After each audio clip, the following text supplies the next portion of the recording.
السلام عليكم ورحمة الله وبركاته. شلونكم يا شباب؟ شخباركم؟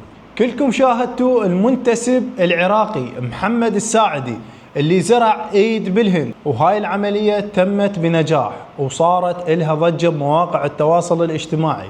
لكن نرجع للسؤال الأهم، وهواي ناس جاي يسألون ويقولون شنو ذنب هذا الشخص الهندي اللي أخذوا ايده، وشلون راح يكمل حياته بعد ما تبرع بايده؟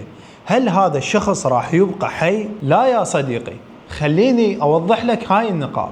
هذا الشخص ميت سريريا، وبعد ما عزوا أهله من عنده تبرعوا بإيده للبطل محمد الساعدي. وخليني أحكي لك إياها بالعامية، هذا الشخص مأيسين من عنده وقال لك بدل ما يروح للتراب خل نتبرع بإيده ونسوي له جويدة اليوم الآخرة.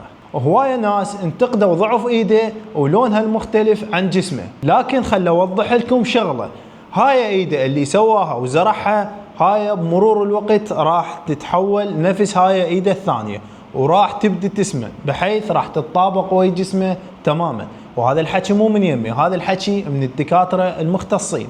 ونتمنى الصحه والسلامه للبطل محمد الساعدي. هسه لهنا وصلنا وياكم لنهاية هذا الفيديو، نشوفكم بالفيديوهات القادمة.